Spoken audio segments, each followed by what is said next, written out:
ভারতের লোকসভা নির্বাচনের ফল ঘোষণার প্রায় ১২ ঘন্টা হতে চলল। ইতিমধ্যে কিছুটা হলেও স্পষ্ট হয়েছে যে আসলে এটা কোন দিকে এখন যাচ্ছে, কোন দল সংখ্যাগরিষ্ঠতা পেতে যাচ্ছে। এবং এখন পর্যন্ত যে অবস্থা, এখনও কিন্তু পুরোপুরি ফল ঘোষণা হয়নি। তো এখন পর্যন্ত যতটুকু যে অবস্থা আমরা দেখছি সেটা হচ্ছে যে কোনো দলই হয়তোবা একক সংখ্যাগরিষ্ঠতা পাচ্ছে না। আমরা নির্বাচনের আগে এবং নির্বাচন পরবর্তী সময়ে যখন বুথ ফেরত জরিপগুলো হলো, তখন প্রায় প্রত্যেকটি প্রতিষ্ঠান যারা বুথ ফেরত জরিপ করেছে তারা বলেছিল যে এবার বিজেপির জয় জয়কার, ৪০০-র কাছাকাছি কেউ কেউ আসন দিয়ে দিয়েছিল।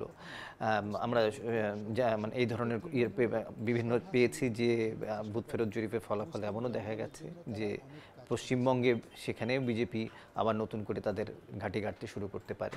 কিন্তু আজকে এখন পর্যন্ত যে অবস্থা, সকাল থেকেই প্রবণতাটা কাছাকাছি ছিল, এখন যে অবস্থা সেখানে এটা নিশ্চিত মোটামুটি যে বিজেপির ওই জয় তো হচ্ছেই না, একক সংখ্যাগরিষ্ঠ দলটি পাচ্ছে না। এখন তাহলে কি করার আছে? আমরা যদি ভারতের একটি সাইট থেকে দেখি সর্বশেষ অবস্থাটা, সেখানে নির্বাচন কমিশন হিসেবে আছে যে মোট আসন হচ্ছে যে ৫৪৩টা, তার মধ্যে যদি কোনো দল একক সংখ্যাগরিষ্ঠতা পেতে চায় তবে তাদেরকে ২৭২টা আসন পেতে হবে। এখন বিজেপি এই পর্যন্ত বিজেপির আমরা যে নেতৃত্বাধীন এনডিএ জোট যেটি, তারা শুধু বিজেপির কথাটাই যদি বলি যে বিজেপি ১১১টা আসনে মোটামুটিভাবে জিতে গেছে এখন পর্যন্ত, এবং তাদের ২৩৯টি আসনে বিজয়ী হওয়ার একটা সম্ভাবনা আছে এখন পর্যন্ত। আর সেখানে আপনার আমাদের ইন্ডিয়া জোট যেটি কংগ্রেসের নেতৃত্বাধীন, তারা কংগ্রেস ইতিমধ্যে জিতে গেছে ৪৮টি আসনে এবং তাদের ৯৯টি আসনে জয়ের সম্ভাবনা আছে। বিজেপি ২৩৯, কংগ্রেস ৯৯। তার মানে বিজেপির যে ২৭২টা আসন যেটাকে সরকার গঠনের জন্য অপরিহার্য, সেটি পাওয়া হচ্ছে না বলে আপাতত মনে হচ্ছে।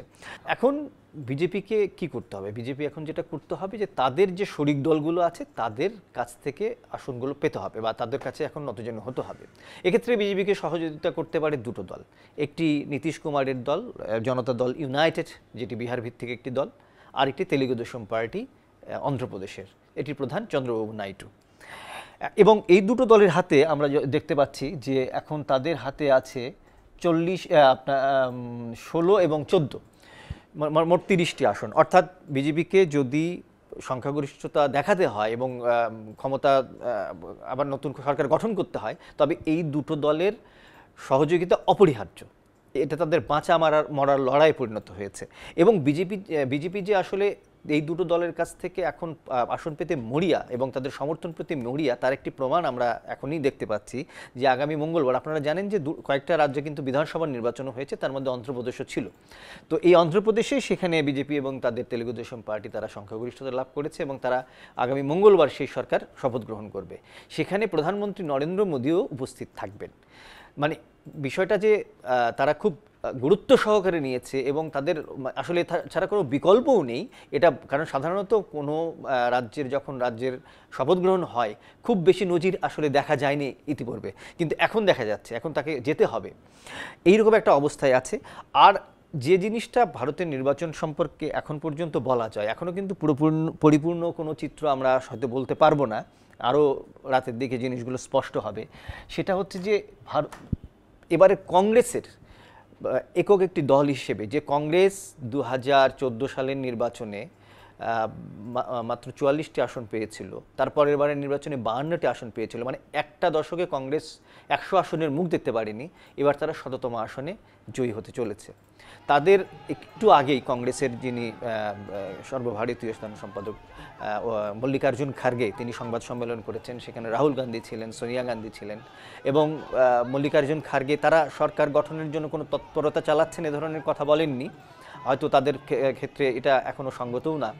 কিন্তু মল্লিকার্জুন খার্গে একটা কথা স্পষ্ট করে বলেছেন যে বিজেপির এই যে একটি দলও যে ভারতের সংখ্যাগরিষ্ঠতা পেল না, এর মাধ্যমে বিজেপির আসলে এক ধরনের নৈতিক পরাজয় হলো, এটা তাদের বক্তব্য। এবং তারা যে বলে আসছিলেন যে এই যে সব কিছু একমুখী হয়ে যাচ্ছে, একটি দল, একজন ব্যক্তি, এর বিরুদ্ধে ভারতের মানুষ জনরায় দিয়েছে।